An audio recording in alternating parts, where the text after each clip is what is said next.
adegan aku sama Kak Putri nanti ada di toilet. Yang toilet itu tuh bener-bener kita tuh saatnya di sekolah yang toiletnya itu memang sudah ditutup. Karena konon katanya, kepercayaannya dari guru-gurunya itu kalau ada murid yang datang ke sana pasti kesurupan. Tapi pada saat itu dijadikan set untuk film kita. Jangan sembarangan bikin film horor gitu. Harus ada izin dulu. Film horor itu adalah salah satu film yang menurutku resiko gangguannya itu jauh lebih besar. Contohnya entah itu kecelakaan dalam proses kita syuting ataupun kehadiran mereka yang tidak kita sangka ternyata hadir di depan kamera.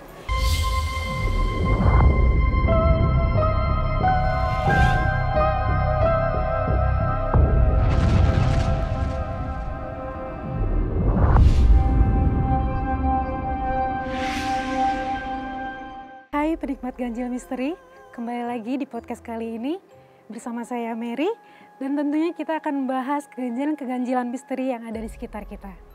Nah, hari ini kita kedatangan dua tamu yang pastinya kalian juga sudah tahu. Ada Frisly Herlin dan Bang Epi Kusnandar. Apa kabar? Baik. Kira-kira apa nih yang mau dibagi-bagi dengan penikmat ganjil misteri tentang kejadian-kejadian mistis yang dialami sehari-hari ataupun di proses selama syuting? Mungkin kalau sehari-hari, kalau aku sih itu udah kayak makanan sehari-hari aku kali ya Om Epi, kayak untuk ngelihat mereka, interaksi sama mereka apalagi dari kecil. Tapi yang menariknya pada saat syuting, kebetulan di syutingku ini di film yang terbaru antara aku dengan Om Epi, kita tuh tidak bertemu di satu frame. Tapi kita berada di salah satu set yang menurutku setnya itu luar biasa banget. Karena itu dibuat seapik mungkin, bahkan sampai kalau kata orang ya, karena itu di daerah sana perlu kulon nuwun dulu lah sebelum proses syuting. Jadi emang sebenarnya dibalik dari syuting film horor, yang teman-teman juga pasti tahu kalau film horor itu bener nggak sih Kak, harus ada yang ngejagain gitu, entah itu yang paham atau apa. Pasti dari kita para pemeran pun harus kayak izin dulu kali ya Om ya. Apalagi Om Epi juga sempet ngalamin hal yang aku juga baru tahu pas kemarin kita ngobrol. Ngalamin kayak sampai darah asli. Darah asli. Nah itu biar Om Epi yang lanjutin. Itu emang serem sih, maksudnya itu kejadian yang nggak mungkin bisa dilupain. Saya kebetulan waktu itu lupa untuk kulon nuwun ya. Di tempat yang baru, tempat yang rumah tua menyeramkan, rumah yang saya melihat angka waktu itu 1931, itu angka set ya, rumah zaman dulu. Di luarnya ya udah tampak serem, tampak tuanya. Saya penasaran masuk ke dalam untuk melatih di adegan itu saya di mana. Nah, masuk ke ruang, sebenarnya itu dapur, tapi antara set sama kenyataan itu saya siwer gitu, antara ini beneran apa bohongan ya. Nah itu saya dirugikan sekaligus diuntungkan juga. Antara nggak pamit, nggak sama orang tua di situ, saya sama penjaga rumah di situ, saya tiba-tiba tergerak aja seperti ada yang ngedorong aja apa yang aku harus lakukan di situ. Kebetulan adegannya adegan menyeramkan, adegan yang harus memakan daging orang. Jadi antara latihan sama take itu kok di luar dugaan. Ini saya harus mengeluarkan golok. Padahal di situ udah disediakan golok yang pura-pura golok yang tidak akan melukai. Tapi kenapa saya tertuju sama golok yang asli, yang entah itu goloknya bertuah atau apa, sudah karatan, atau keteledoran seorang artistik nggak ngasih tahu bahwa itu jangan dipakai. Kenapa saya memakai itu? Akhirnya, loh ini beneran, ini golok beneran. Begitu saya buka, saya mungkin nggak hati-hati, golok itu tiba-tiba kebuka ininya, apa namanya itu? Sarungnya. Sarungnya. Kebuka begini nih, sehingga si goloknya, si mata goloknya itu keluar. Nah, kepegang sama ini, dan saya makin beringas, atau harus di adegan itu nggak boleh pelan-pelan, harus sat, enggak ya. Dan lumayan darah keluar, tapi di situ saya berharap di-cut gitu, berharap di-cut. Karena emang udah sakit kan, Ya. dan itu darah asli. Saya mengaduh itu, wah, meraung, disangka sutradara itu bagian dari adegan. Acting.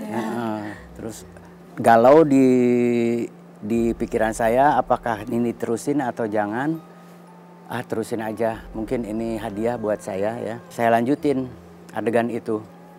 Dan hasilnya mudah-mudahan nggak ditayangin. Ternyata ditayangin, ternyata ditayangkan. Dan itu seluruh bioskop menjerit. Menjerit bukan karena darah itu ngucur, tapi karena setelah itu kelakuan saya di situ. Sampai saya belum sempat meminta maaf, adegannya keterlaluan lah, adegannya keterlaluan sama Mbak Putri Ayudhya itu. Mungkin Mbak Putri nggak terima, tapi saya baru-baru ini saya sampaikan bahwa itu bukan saya, itu bukan saya. Saya minta maaf sama Mbak Putri, dan Mbak Putrinya juga tahu bahwa Kang Epi kalau main bakal bukan kemasukan ya, bakal lebih dari itu, tidak terduga di set nanti. Begitu kejadiannya. Jadi itu kan bercampur dengan darah yang bohongan itu ya, Abang ya. Terus itu katanya benar nggak sih dengan Abang itu tersayat terus keluar darahnya itu merupakan suatu offering atau seperti kayak permintaan dari penjaga setempat di situ. Kalau menurut Bang Evi dan Mbak Prisly gimana? Setelah kejadian itu baru saya dikasih tahu ya. Sebelum kejadiannya saya nggak tahu bahwa ini kecelakaan biasa.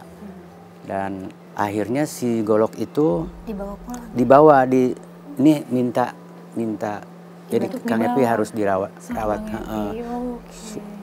Jadi supaya tidak minta darah lagi si golok itu. Pegangan pribadinya Bang Epi berarti sekarang ya? Iya, ada di kamar. Kenang-kenangan. Betul. Kalau untuk Mbak Prisly sendiri gimana? Kalau aku sih jujur ya, ini mungkin salah satu film horor yang aku sangat ngerasa amazed sama semua pemain, aktor yang terlibat, apalagi aku dilibatkan bareng sama istrinya Om Epi. Sebagai mamahnya. Sebagai mamahku kebetulan, dan itu benar-benar di luar dari karakter nyatanya. Karena kita ngobrol kan sangat-sangat asik ya, tapi pada saat di set benar-benar memang penjiwaannya, entah itu Om Epi, entah itu Tante Karina, dan semua yang terlibat itu kayak bukan mereka gitu. Maksudnya menurut aku jadi kayak mereka benar-benar di luar dari aku biasanya ngelihat Om Epi gitu. Aku ngelihatnya memang wah ini antara emang rumahnya yang hantu-hantunya pada semangat untuk kenalan sama kita, atau memang mereka udah benar-benar jadi aktor yang patut banget dikasih semua jempol kayaknya. Karena memang all out banget sih Kak. Tapi pada saat kejadian itu aku tuh nggak tahu. Cuma dikasih tahu kayak katanya sih udah ada yang minta tuan. Ibaratnya kan kalau tempat-tempat ataupun barang klinik ya, itu kan barang klinik yang memang menurutku mungkin penjaganya itu ngerasa energinya itu sinkron sama Om Epi. Dan pada saat itu juga syutingnya kita memang habis maghrib apa mendekati maghrib ya Om?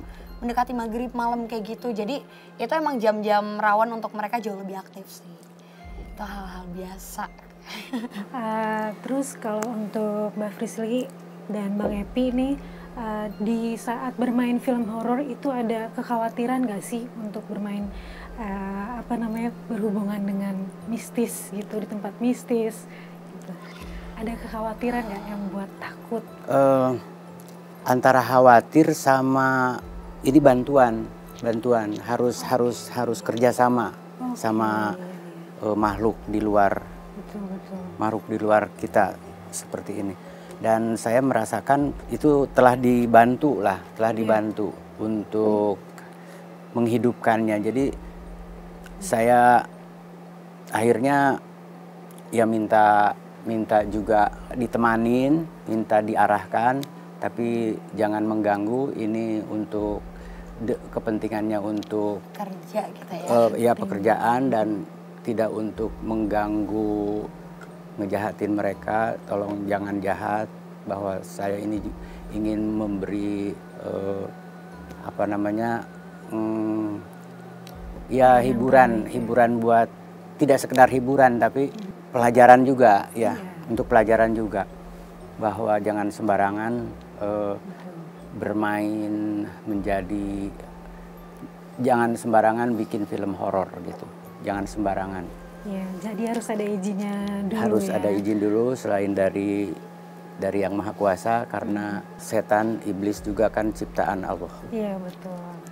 Kalau Mbak Frisly sendiri nih, Mbak Frisly kan terkenal dengan kepekaannya ya, dan dengan indigonya. Mbak Frisly sendiri kan sudah biasa mungkin melihat yang tak kasat mata. Mbak Frisly ada kekhawatiran atau ketakutan? Kalau ketakutan sih pasti ya, karena masing-masing tempat kayak yang tadi aku bilang, mereka punya teritorial sendiri. Jadi udah pasti mereka merasa kadang tuh ada some parts di film ini, kayak misalnya adegan aku sama Kak Putri nanti ada di toilet.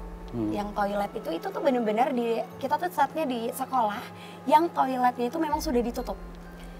Karena konon katanya, kepercayaannya dari guru-gurunya itu kalau ada murid yang datang ke sana pasti kesurupan.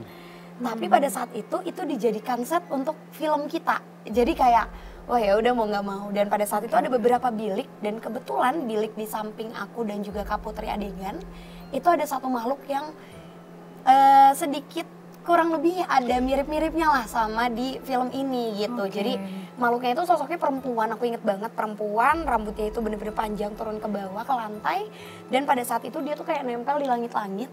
Dan dari mulutnya itu mengeluarkan kayak cairan.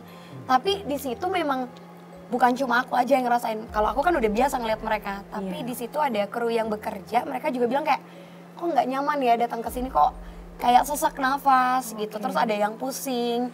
Jadi kita bener-bener pengen selesain itu cepet banget gitu. Kayak aduh udah yuk jangan sampai mendekati maghrib. Karena amit-amit kan ada yang nggak enak lagi. Karena memang jujur itu kan adegannya singkat sebenarnya. Cuma ada adegan singkat antara aku dengan Ibu Kala, tapi di situ rasanya tuh kayak panjang banget ketika kita masuk ke toilet.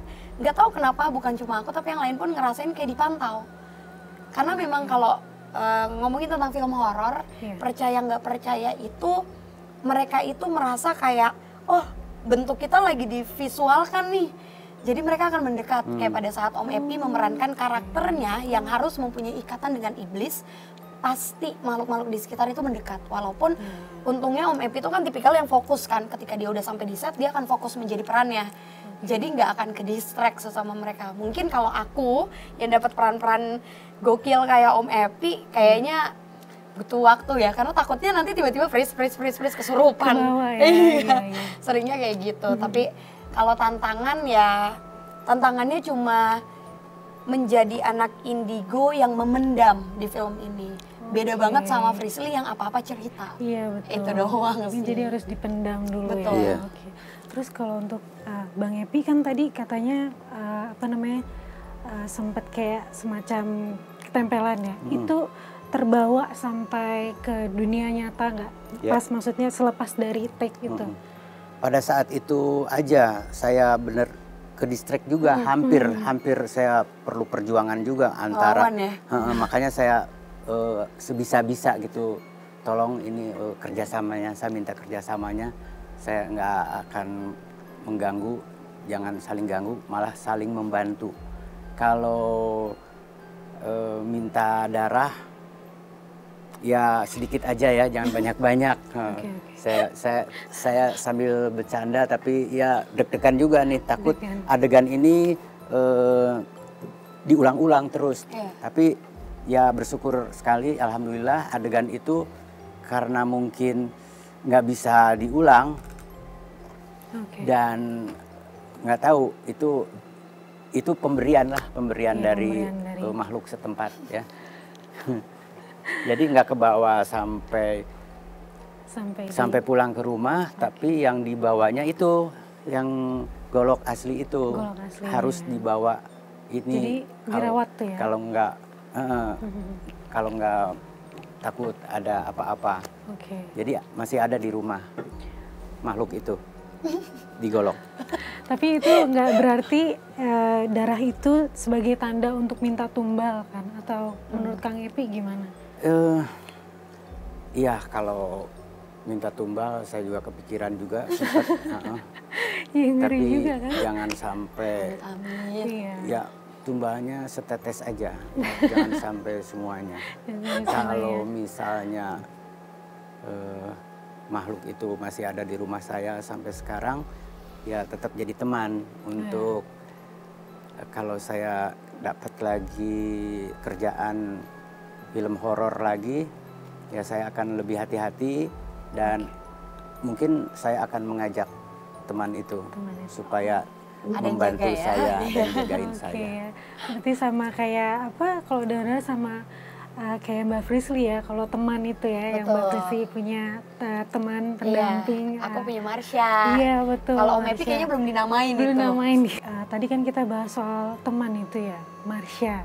Itu boleh kasih tahu nggak sih Kak, Marsha itu pada saat syuting itu dia ikut sama Mbak Frisly nggak? Ikut pasti. Kemanapun tuh ikut kebetulan, dan juga pada saat syuting itu kan memang aku bukan yang harinya nggak sebanyak kayak Ibu Kala dan lain-lain. Aku bareng sama istrinya Om Epi kan. Dan kita lebih banyak sebenarnya aslinya ya, di balik di film horor kita lebih banyak untuk kayak makan-makan. Kerjaan lebih happy-happy karena memang di sini tuh kan sebenarnya karakter-karakternya menurutku solid. Karakter yang ada di film Perjamuan Iblis kita itu adalah karakter-karakter yang mereka itu pada pemberani. Tapi aslinya kalau udah sampai itu mereka pada kayak nggak boleh cerita. Frisly nggak boleh ngasih tahu apa-apa ya. Frisly tahan-tahan gitu. Apalagi kalau udah malam itu semuanya udah pada fokus sama makanannya masing-masing gitu. Tapi kalau Marsha sih selama so far ya, waktu di set rumah aja sih, di rumah Ibu Kala di deretan sana dan rumah Cika dan juga ibunya, itu Marsha ngasih tahu kalau memang ada makhluk-makhluk anak kecil lainnya yang tertarik untuk bermain bareng. Tapi untungnya nggak ada gangguan apa-apa. Nggak, semuanya syuting berjalan lancar. Ada peran anak kecil juga, Bima, Jordan, itu juga nggak ada gangguan. Ternyata kita nggak nyangka yang diganggu ternyata Om Epi. Kayaknya juga makhluknya milih deh. Wah, aktor yang paling terkenal siapa yang buat saya ganggu, dipilih. Marsha kemanapun ikut. Nah sekarang sampai mana dia ikut? Ada di luar apa ikut Wah, masuk? Marsha kayaknya keliling dulu nih Om. Dia tuh taunya kayaknya, wah tuan gue kerja dulu kali gitu. Temennya kerja dulu. Soalnya tadi waktu naik tangga ke sini Ada anak kecil lari. ada yang ajak bercanda gitu, ada yang ngajak bercanda. Ya itulah. Bukan Marsha itu, Bukan, emang yang di sini. orang sini ya. Oke, jadi untuk judulnya ini kan Perjamuan Iblis ya. Kalau dari judulnya tersendiri nih, menurut Mbak Frisly, itu kayak ada mengandung atau membahayakan nggak untuk proses syuting atau nanti setelah ditayangkan, itu ada yang menurut mata batin Mbak Frisly? Enggak sih sebenarnya, karena kan kalau judul ini kan memang dari berdasarkan cerita yang diangkat lagi-lagi sebenarnya dari hal-hal yang bukan tabu ya di negara kita di Indonesia. Karena Iya, memang betul.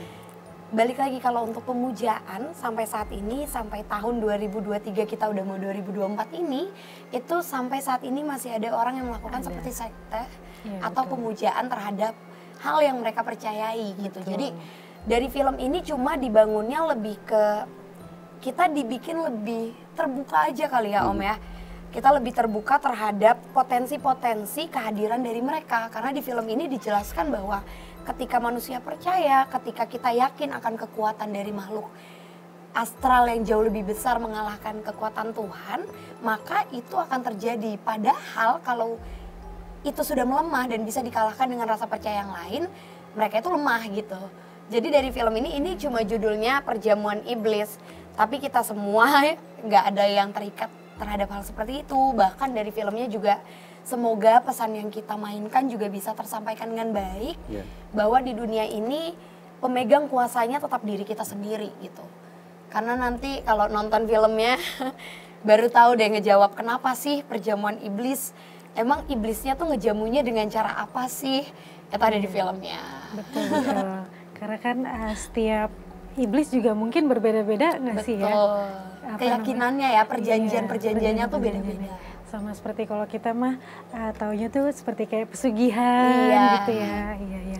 Terus kalau bicara soal Marsha nih Kak, Marsha sendiri pas syuting itu dia membantu Mbak Frisly nggak untuk seperti memberitahu sesuatu yang terjadi di sekitar situ, di sekitar lokasi syuting? Pasti sih, kebetulan kalau yang tadi nemenin Om Epi kan bentuknya golok gitu. Kalau Marsha, untungnya emang dia juga tipikal temanku yang selalu cerita. Jadi pada saat di lokasi syuting dia tuh nyeritain kayak, Vishi dulunya tempat ini seperti ini. Daerah ranahnya kamar mandi itu dulunya tuh bangsal kamar mayat. Jadi kamar mayat rumah sakit di zaman Belanda yang dulunya itu dipakai untuk sebenarnya untuk naruh mayat-mayat orang pribumi yang memang berjasa untuk orang-orang Belanda. Jadi itu adalah bagian bangsal belakangnya. Jadi dia tuh selalu cerita dan menjelaskan tentang apapun yang ada di sekitarku ataupun di lokasi syuting. Cuma memang tidak ada ikatannya sama film, jadi nggak ada yang ada hubungannya sama film atau aku sharing sama sutradaranya, enggak. Cuma kan perannya di sini aku harus ngegambar. Si Marsha cuma sempat nyeletuk aja kayak, Vishi yang kamu gambar itu di gambarnya ada di belakang besar sekali, matanya merah hampir keluar. Jadi dia tipikal yang memang selalu menceritakan hal itu. Dia benar-benar ngasih tahu. Oke, di saat Kak Frisly dikasih tahu nih kan sama Marsha, itu Kak Frisly itu kayak langsung mau menceritakan ke orang atau seperti di film gitu Kakak di keep aja gitu sendiri atau? Sejauh ini aku tuh bukan tipikal yang cerita sebenarnya. Tapi aku bawel gitu, ketika misalnya Tante Karina nanya kayak, Vishi emang anak kecilnya kayak gimana, bentuknya kayak gimana, wah aku akan cerita gitu. Tapi kalau misalnya di sekitarku, enggak ya jangan cerita, atau kayak tidak ada orang yang menanyakan terhadap hal-hal mistis, ya udah aku nikmatin itu sendiri gitu. Jadi kayak oh ya udah nggak apa-apa, ini buat aku tahu aja dan aku simpan. Sejak kapan Marsha itu nemenin kamu? Dari kecil, dari aku bisa ngomong kayaknya Om Epi. Dan memang bedanya aku tumbuh, dia nggak tumbuh aja, kecil terus. Kalau lagi syuting rasa dijagain Marsha pasti pasti banget malah, karena kadang kalau katakanlah mungkin di film selain dari Perjamuan Iblis, kalau Perjamuan Iblis menurut aku so far so good ya, benar-benar selama syuting kita terjaga moodnya, semua keadaannya, semuanya tidak ada gangguan. Tapi kalau di film-film lain kadang tuh usilnya mereka tuh bikin kayak ada yang kesurupan, atau tim DOP-nya kameranya dibikin kenapa-napa, lighting atau apapun itu ada aja yang diganggu. Dan pada saat itulah momen dimana Marsha itu pasti backup aku. Dia ngerasa kayak oh nggak bisa nih kalau ada dari mereka yang mau masuk pakai badan aku atau kayak gimana, itu Marsha pasti ngejagain. Walaupun bentukan dia seperti anak kecil, tapi dia lebih punya power atas badan aku sih. Suka minta apa sesuatu, makanan favorit dia apa misalnya kamu makan, kamu yang makan. Kamu tahu? Marsha suka baru banget tahu sekarang nih. Marsha suka banget permen, gula-gula, tapi bahasa Belandanya itu syaka-syaka. Syaka-syaka. Iya, jadi dia kalau udah habis bantu-bantu aku pasti makan yang manis-manis. Ibaratnya kayak makasih ya gitu. Walaupun sebenarnya agak susah ya karena aku gak suka manis anaknya. Jadi bertolak belakang banget sama Frisly. Jadi kalau misalnya dia minta itu Kak Frisly yang sendiri yang harus makan? Iya, aku yang harus makan. Jadi nggak yang aku taruh kayak sesajen gitu. Nggak pernah. Kayaknya bunga melati nggak? Enggak, pahit kan? Enggak deh kayaknya Mepe. Kalau saya tuh daun kelor harus makan. Itu kalau syuting apa? Enggak syuting sehari-hari. Beneran? Untuk menjaga, katanya kamu akan dijaga dari 39 penyakit.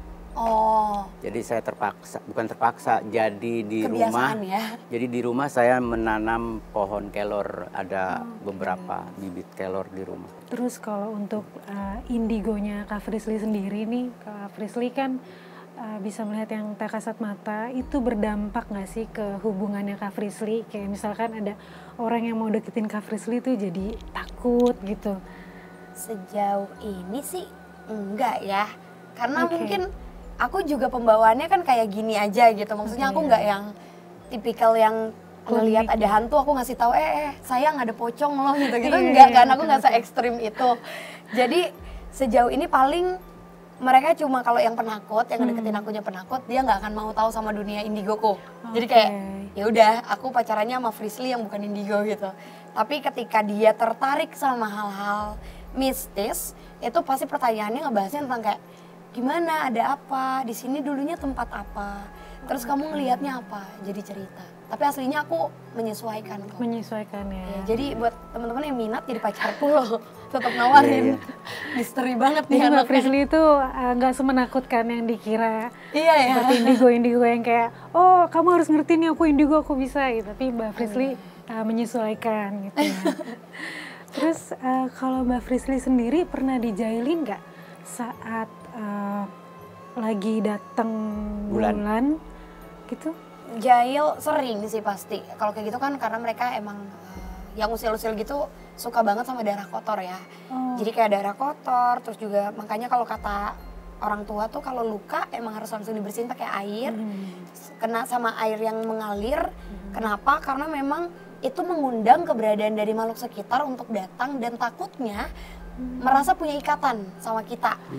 Jadi emang kalau misalnya aku lagi hate gitu, lebih seringnya banyak dari mereka yang kayak usilnya tuh nemplok.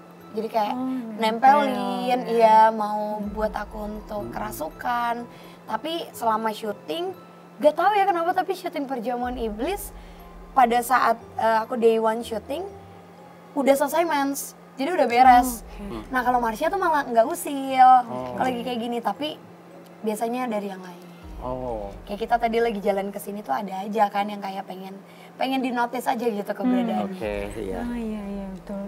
Pengen dinotis yang ada di sini. Kira-kira Kak Frisly ngeliatnya di sini ada apa nih? Yang di Di bawah studio ini. ada yang megang kamera gitu salah ya. Tadi ya yang di dekat dapur toilet cuma ngelihat cewek yang sebenarnya dia kalau berubah bisa jadi cewek cantik loh.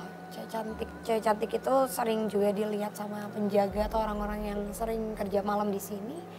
Tapi yang lebih ramenya ya tangga tadi kita naik itu paling sering lari-larian anak kecilnya. Karena tadi juga usil kan sama sama Om Epi juga usil. Mohon maaf nih Kang Epi ya, kan dari berita yang sudah pernah ada, Kang Evi itu pernah divonis kena dengan penyakit maut, kanker ya Kang Evi ya. Apalagi nih ditanya ini nih. Itu Terus apalagi? Itu kalau untuk penyakit itu kan harusnya abang itu divonis hanya beberapa bulan 4 bulan Tapi lagi katanya. sampai saat ini Bang Epi masih bisa di sini Iya. gitu kan. Itu bagaimana itu Bang Epi melaluinya? Waktu saya dinyatakan umur kamu 4 bulan lagi, itu ucapan itu diwakili oleh dokter. Ya dia ngomong umur kamu tinggal 4 bulan lagi. Bercanda nih. Saya bilang aku lagi denger jelas apa enggak waktu itu. Dan setelah di omongan begitu, dibilang begitu, saya jadi menghitung hari jadinya 4 bulan lagi. 4 bulan lagi waktu itu menjelang pas 4 bulan itu tanggal bulan Mei. Sebelumnya saya jadi bikin buku harian, umur saya tinggal 3 bulan 10 hari, terus mundur. Begitu jam 12 malam, wah besok nih aku mati nih, besok aku mati. Sampai detik pertama jam berapa ya matinya? Terus sehari, wah bukan hari ini kali 4 bulannya, besok kali. Sampai tapi besok aku mati, terus aja diucapkan tuh. Jadi maka sekarang akan kubuang beban yang menghimpit ini. Orang tidak akan percaya ahli apapun. Tapi besok aku mati. Gila rasanya. Tapi gila pun aku tidak. Terus aja aku nyerocos, menceracau. Orang-orang pada nenangin. Akhirnya saya serahkan aja. Jadi seperti sama yang punya. Ya boleh kalau mau diambil sekarang juga silahkan, tapi saya akan jadi kan orang dikasih tahu akan mati sekian jadi jadi nggak mau berbuat yang nggak baik-baik. Itu hikmahnya yang saya ambil sampai sekarang. Sampai hari ini ya saya hati-hati kalau melangkah. Menurut Bang Epi sendiri itu kan penyakitnya sekarang dinyatakan seperti apa, Bang? Apakah sudah hilang semakin lupakan katanya. Jangan diingat-ingat bahwa benar besok kamu akan mati. Jadi besoknya itu entah sebulan lagi, entah setahun lagi, entah 10 tahun lagi. Sampai saya ada permintaan, Tuhan minta 5 tahun lagi deh kalau boleh. Atau kalau nggak boleh, ya 3 tahun lagi deh. Untuk Kak Frisly sendiri, untuk momen-momen keganjilannya itu bisa dibagikan nggak dengan penikmat ganjil? 3 yang paling menyeramkan. Oke, 3. Kalau pengalaman itu pas aku lagi SD, pertama kali aku sadar kalau aku tuh bisa melihat mereka dan mereka bukan manusia. Jadi waktu itu aku lagi di Bangka, karena aku tinggal di Bangka Belitung, papaku orang sana, lagi main petak umpet, nanya sama orang, namanya anak kecil main kan ceritanya mau curang, nanya sama orang dia nggak jawab, kepalanya jatuh, tapi matanya melek, dari merem melek, dan itu aku sadar kalau ini bukan manusia, nggak masuk akal kan. Maksudnya coba kamu bayangin, kamu nengok nanya gitu dengan anak kecil yang nanya, om lihat temen aku nggak ngumpet di mana, dia nggak jawab apa-apa, kepalanya jatuh, kepalanya doang yang jatuh, kepala jatuh, ininya. badannya berdiri, kepala jatuh, buka mata, itu nggak mungkin bisa Frisly lupain sampai kapanpun. Yang kedua, pengalaman luar biasa yang membuat aku nerima gift ini dari Tuhan. Ketika aku kehilangan orang terdekatku, sahabat aku, tapi yang membuka kasusnya, yang berani untuk menyatakan kasusnya dan bekerja sama dengan kepolisian dan juga forensik, itu aku turun langsung. Yang ketiga mungkin keganjilannya ketika orang lain tuh nggak pernah sadar kalau bentuk dari mereka adalah apa yang kita bayangkan. Kadang orang tuh lupa, kenapa bisa adanya muncul kuntilanak? Kenapa di luar negeri itu adanya vampir? Karena memang orang-orang di sana nggak ada yang berpikir kalau mereka melihat pocong, mereka melihat kuntilanak. Betul. Tapi kenapa di Indonesia hantunya seserem itu gitu? Karena memang kepercayaan dari orang tua kan dari dulu anak kecil kalau ditakutin jangan keluar maghrib nanti diculik wewe gombel, nanti diculik sama yang besar, rambutnya hitam panjang, matanya keluar. Itu kan jadi ngebayangin kan. Dan itu sih yang mungkin bisa aku bagiin ke kalian ketika kalian lagi ngerasa takut dan ngomong dalam hati kayak kayaknya di pojokan ada cewek kuntilanak, rambutnya panjang, matanya merah, keluar darah, kayak dia bakalan ada. Karena dia memakan energi itu menjadi satu bentuk yang valid gitu. Tapi ketika kita mencoba untuk enggak kok aman, nanti juga ada temen gue yang masuk, nanti juga ada cahaya, nanti juga ada apa, itu mereka akan kalah.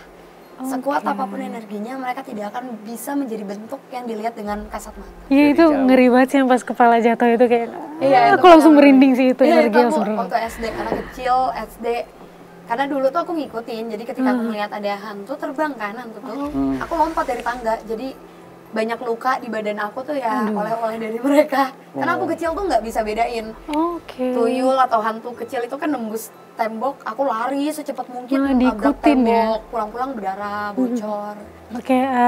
Ada pesan untuk penikmat ganjil misteri untuk dibagikan mungkin dari Mbak Frisly dan Bang Epi? Dari Mbak Frisly dulu. Oke, kalau aku mungkin banyak fakta yang kalian akhirnya tahu ya, dalam pembuatan film horor itu tidak mungkin semuanya berjalan mulus, lancar, film apapun. Tapi film horor itu adalah salah satu film yang menurutku resiko gangguannya itu jauh lebih besar. Contohnya entah itu kecelakaan dalam proses kita syuting, ataupun kehadiran mereka yang tidak kita sangka ternyata hadir di depan kamera. Dan mungkin teman-teman juga bisa tahu ketika kalian nanti nonton film horor, bener gak sih Kak, kira-kira kalau kita nonton ada yang nemenin? Bener, ada. Jadi jangan lupa buat kalian penikmat horor, silakan nonton dan jangan lupa juga untuk lihat atas, bawah, kanan, samping, siapa tahu ada yang nempel. Aku itu, kalau dia Om Epi. Kita sadar bahwa di dunia ini ada makhluk selain kita, diciptakan Tuhan, jin dan manusia untuk beribadah. Sekian dan terima kasih. Saksikan film yang telah terjadi di dunia nyata. Ini adalah film Perjamuan Iblis, nonton tanggal 16 November 2023 di bioskop kesayangan kalian.